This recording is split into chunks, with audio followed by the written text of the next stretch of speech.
The Criminal Justice Policy Coalition had a seminar on restorative justice at Suffolk Law School. Let's listen in to the panel. To just declare defeat and go home. And that's not to suggest that we legalize drugs, but it is unconscionable to me to send the number of people to prison that we do.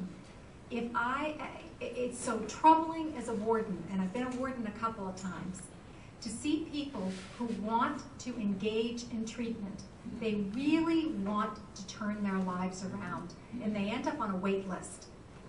Or they're told, your need isn't as great as someone else's, because it's all about assessing risk. So the person with the highest risk gets those few treatment slots. You know, having worked as an administrator, most folks don't have an appreciation or frankly an interest in how the budgets work, because it's not the sexy part of the business.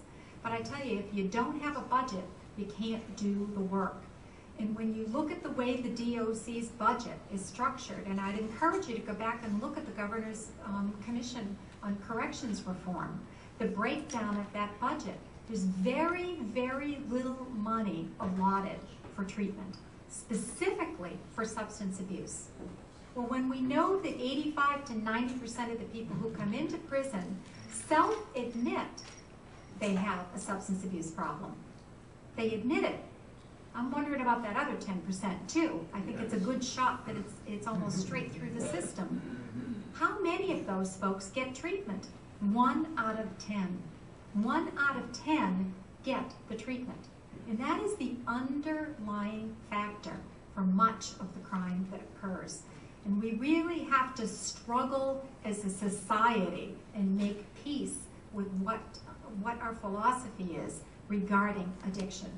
And we just have not done it. And he was 18 years old, and 2 individuals took his life. Not once did I feel that the individuals should be sent to prison for the rest of their lives, nor did I feel that the individuals should suffer the death penalty. And the reason for that is that I don't think that that's my place. I don't think that that's my calling. I'm not God. And you've been in bondage for all this time.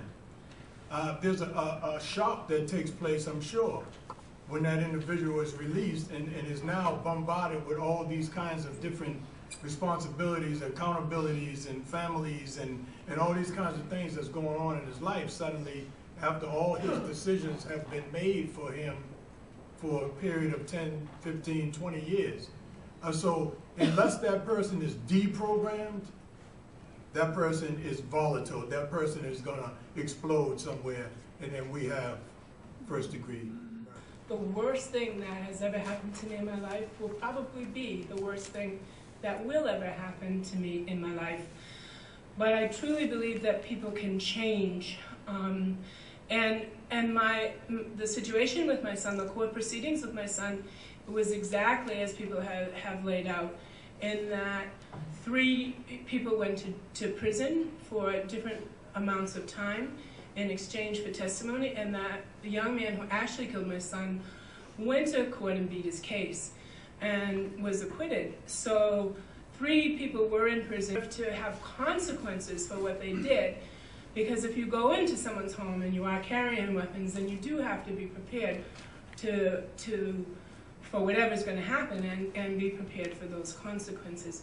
But I do believe that people can change, and I do believe that we really need to be looking at what happens inside prisons now when we sentence people who had somebody killed, and those families who had someone incarcerated, because I can guarantee you that those mothers and fathers' hearts are broken as well.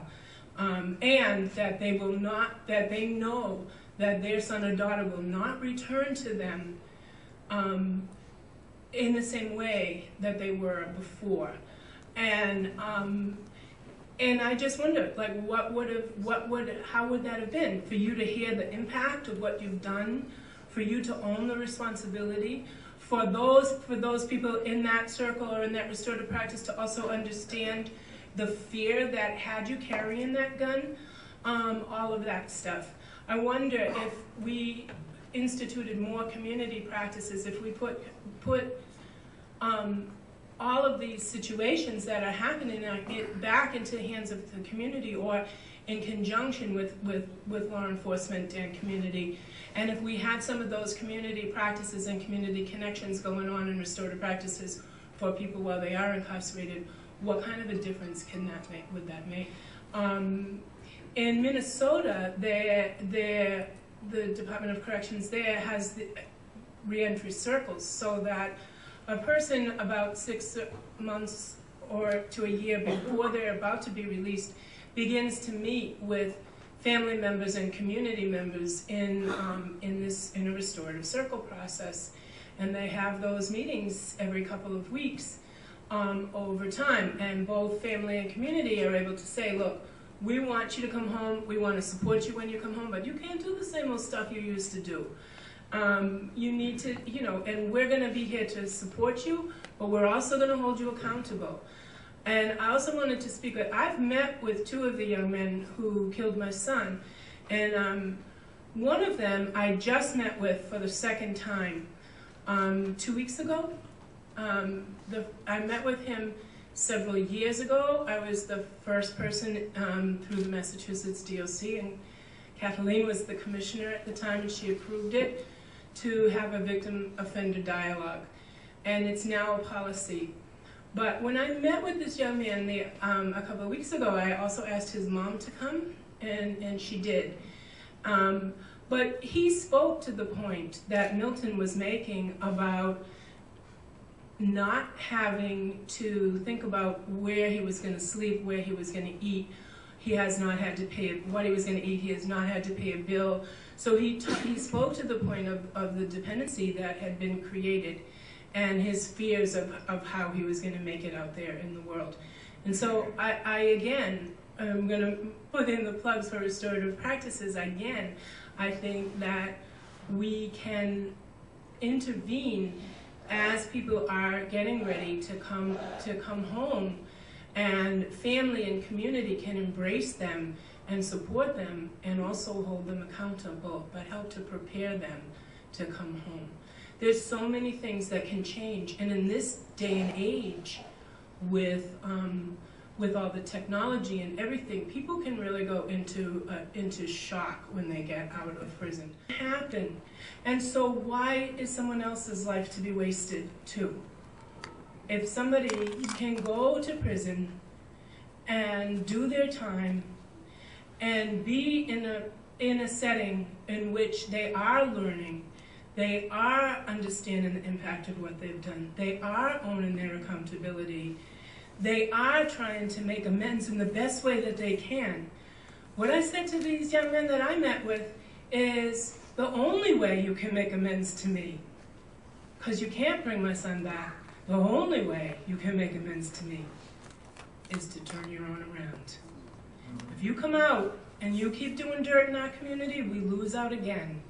But if you come out and you do good and you just earn an honest living and you cause no more harm to yourself, to your family, or our community, then that's the best that I can hope for.